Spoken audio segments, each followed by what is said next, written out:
Hi guys, আজি সৰুপেটা জুবিন ফেন ক্লাবৰ উদ্যোগত আৰু জুবিনদাৰ আদৰ্শক ক্ষীৰত লৈ সৰুপেটাৰ আশে পাশে থকা অঞ্চলত ৫,০০০ গছপুলি ঘৰে ঘৰে বিতৰণ কৰাৰ এটা কাৰ্যসূচী হাতত লোৱা হৈছে। আৰু আজিৰ এই কাৰ্যসূচীটো আৰম্ভণি কৰাৰ আগে আগে জুবিনদাক সুঁৱৰি তেখেতৰ ফটোত শ্ৰদ্ধা জনাই বন্তি প্ৰজ্বলন কৰে আমাৰ সৰুপেটাৰ BHB মহাবিদ্যালয়ৰ সহ অধ্যাপিকা নমিতা দাস গুৰুং বাইদেৱে। আজিৰ এই কাৰ্যসূচীত এজন বিশেষ ব্যক্তিয়ে আমাক বহুত সহায় সহযোগিতা আগবঢ়াইছে। তেখেত হৈছে আমাৰ সৰুপেটাৰে সুসন্তান দৰং জিলাৰ শিক্ষা বিষয়া ৰাতুল কুমাৰ দাস ডাঙৰীয়াই। আৰু এনেদৰে জুবিনদাৰ শেষ ইচ্ছা মায়াবিনী ৰাতিৰ বুকুত গানটো আমি সকলোৱে একেলগে গাই কেনে আজিৰ কাৰ্যসূচীটো আৰম্ভণি কৰি দিলোঁ।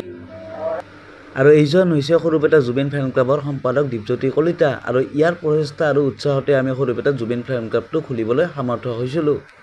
আৰু এনেদৰে আমাৰ কাৰ্যসূচীটো আৰম্ভ হৈ গ'ল। আৰু যিহেতু সকলোবোৰ ক্লিপ দিয়াটো ইমান সম্ভৱ নহয়, যিহেতু ৫,০০০ পৰিয়াল ৫,০০০ গছ সকলোবোৰ দিয়াটো সম্ভৱ নহয়, সেয়েহে কেইটামান ক্লিপ দি দিছোঁ, আপোনালোকক চাই লওক।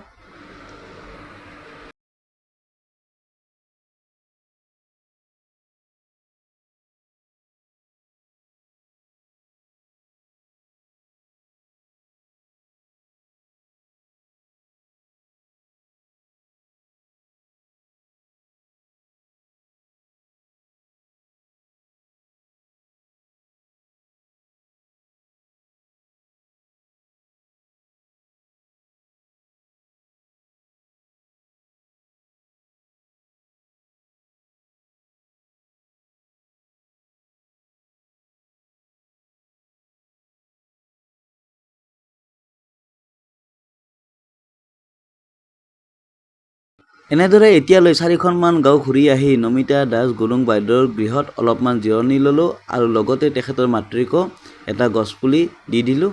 আৰু কিছু সময় তাত জিৰণি লৈ তাৰ পৰা আমি আৰু গছপুলি বিলাবলৈ গুচি আহিলোঁ।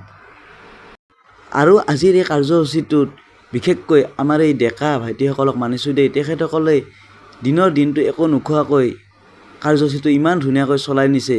কিন্তু তেখেতসকলৰ মই নামবিলাক ল'ব পৰা নাই, কাৰণ তেখেতসকলৰ নামবিলাক ল'লে ভিডিঅ'টো বহুত দীঘল হ'ব। তাৰ বাবে তেখেতসকলৰ ওচৰতো মই ক্ষমা বিচাৰিছোঁ।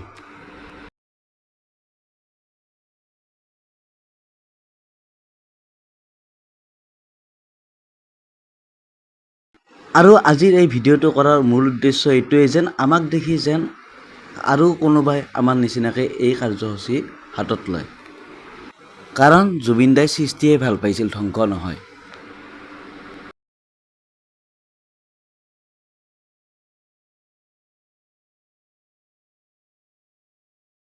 আৰু এনেদৰে আজি গছপুলি বিতৰণ